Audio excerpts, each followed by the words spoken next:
The silence and the symbols of Dudley Town. After decades of hiking, traversing major trails in 75% of America's national parks, I needed a new challenge. My new hobby is exploring unnamed, remote forests I find on Google Maps. To avoid getting lost, I use a trick: homemade route marking stickers. I periodically slap them on trees and peel them off on the way back to leave no trace. My latest challenge was Dudley Town Forest in Connecticut. I knew the unsettling stories. The whole town has been abandoned since the 1800s due to alleged curses, strange deaths, and spooky accounts. The area is technically off limits, but that guaranteed the solitude I crave. I entered the woods around noon. My first impression was genuinely freaky. It was dead silent. You don't realize how much you rely on the ambient sounds of the forest. Wind, birds, insects, until they're all gone. It felt like standing in a soundproof room with only the sound of my own breathing. I kept walking, placing my markers, trying to shake the unsettling feeling.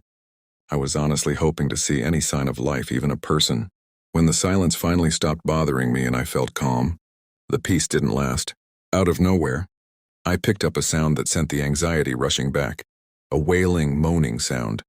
It was like a deeply wounded animal, and it was the only sound in the entire woods. It couldn't be the wind, as there was none.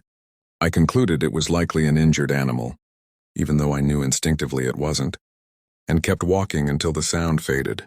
My mind raced. How could an animal be wounded here? Had a hunter left it to suffer? Then directly in front of me I saw it. Carvings on a tree. They weren't letters, but strange symbols, slashes and gouges, and several neighboring trees were marked with the same signs. That was it. I turned around immediately and started walking back, pulling off my trail markers.